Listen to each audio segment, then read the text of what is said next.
എൻ്റെ മകന് ഇപ്പോൾ രണ്ടാഴ്ച മുമ്പുണ്ടായ സംഭവം. എൻ്റെ മകന് സിനിമയിൽ ഒരു വലിയ നടൻ്റെ മകനായിട്ട് അഭിനയിക്കാനുള്ള ചാൻസ് കിട്ടി. എൻ്റെ വൈഫ് പറഞ്ഞു വിടാൻ പറ്റില്ല എന്ന് പറഞ്ഞു. ഭയം മയക്കുമരുന്ന് തന്നെയാണ്.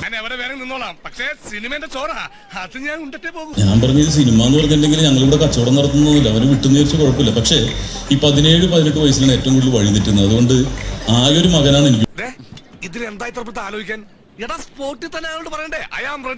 ഈ അടുത്തൊരു സിനിമാ താരം എന്നോടൊപ്പം അഭിനയിച്ചപ്പോൾ അദ്ദേഹം ലഹരിക്ക് അടിമയാണ്. അദ്ദേഹത്തിന്റെ പല്ല് പൊടിഞ്ഞു തുടങ്ങിയിട്ടുണ്ട്. അപ്പൊ പല യുവജനങ്ങളും പറയും അവൻ നന്നായിട്ട് ആക്ട് ചെയ്യുന്നുണ്ട്, ഇത് ഉപയോഗിക്കുന്നുണ്ട്. അത് ഈ ലൈറ്റ് പോലെയാണ്, അതിലേക്ക് ഇലക്ട്രിസിറ്റി കടത്തി വിടുമ്പോൾ ഇങ്ങനെ നന്നായിട്ട് ബ്രൈറ്റ് ആയിട്ട് നിൽക്കും. പക്ഷെ അതിന്റെ ആ ഫിലമെന്റ് അടിച്ചു പോയാൽ പിന്നെ തിരിച്ചു കിട്ടൂല. യോദ്ധാവ് എന്ന് പറഞ്ഞും കേരള പോലീസിന്റെ മയക്കുമരുന്നിനെതിരെയുള്ള ആ നീക്കത്തിൽ ഒരു അംബാസഡറായിട്ട് തന്നെ അവർ തെരഞ്ഞെടുത്തിട്ടുണ്ട് കേരള പോലീസ്. അത് ശരി, കട്ടപ്പാറ പഴിപ്പിച്ച് ചങ്കി കുത്തിയാലും പൊള്ളാത്ത ആൾക്ക് ഒരു മുട്ടുസൂചി പഴിപ്പിച്ച് കുത്തിയപ്പോ പൊള്ളു. അപ്പോൾ അതുമായി ബന്ധപ്പെട്ടിട്ടുള്ള എല്ലാ പ്രവർത്തനത്തിനും നമ്മളെ യുവത്വത്തെ നശിപ്പിക്കുന്ന, നമ്മുടെ യുവാക്കളെ നശിപ്പിക്കാൻ വേണ്ടിയിട്ടിരിക്കുന്ന ഈ മഹാമാരിയിൽ നിന്ന് നമ്മൾ ആണ് മുൻകൈ എടുത്ത് നിൽക്കേണ്ടത്. നിങ്ങൾ യുവാക്കളാണ് അതിന് മുന്നിൽ നിൽക്കേണ്ടത്. നടൻ ടിനി ടോമിന്റെ മകനെതിരെ കഞ്ചാവ് കേസ്.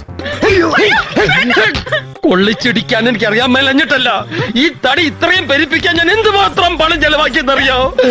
ആദം ഉൾപ്പെടെ 3 പേർക്കെതിരെയാണ് കഞ്ചാവ് കൈവശം വെച്ചതിന് കേസെടുത്തത്. 4 ഗ്രാം കഞ്ചാവാണ് ഇവരുടെ പക്കൽ നിന്നും പിടികൂടിയത്. അത് ശരി, അപ്പൊ അതും തീരുമാനമായി.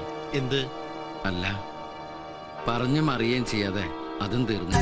ഇന്നലെ രാത്രി, അതായത് ഏകദേശം 8:45 കൂടി തന്നെ തൃപ്പൂണിത്തുറയിലെ അമ്പലമുകൾ നടുത്ത് ഇരുമ്പലത്ത് നിന്നുമാണ് ഇവരെ 3 പേരെയും ഹിൽ പാലസ് പോലീസ് പിടികൂടുന്നത്. ഏത് തറവാട്ടിന്നാണാവോ ഫണ്ട്? 4 ഗ്രാമോളം കഞ്ചാവാണ് ഉണ്ടായിരുന്നത്. തിനീറ്റുമ്പിന്റെ മകൻ ആദം ഉൾപ്പെടെ 3 പേർക്കെതിരെയാണ് ഹിൽ പാലസ് പോലീസ് കേസെടുത്തിരിക്കുന്നത്. ഞാൻ ഈ പറഞ്ഞ ഡയലോഗ് ആർഭാടായിട്ടൊന്നും ഫീൽ ചെയ്തില്ല. പോക്കറ്റിൽ നിന്നും നടത്തിയ പരിശോധനയിലാണ് സിപ്ലോ കവറിലാക്കി സൂക്ഷിച്ച ഈ 4 ഗ്രാമോളം കഞ്ചാവ് പിടികൂടിയത്. കലാകാരൻ കൂടി നാമാവശേഷം. ഓ നന്നായി എന്ന് പറയണോ? അൺസൈക്കബിൾ. അല്ലാണ്ട് ഓന് എങ്ങനെ ജീവിക്കാനാ?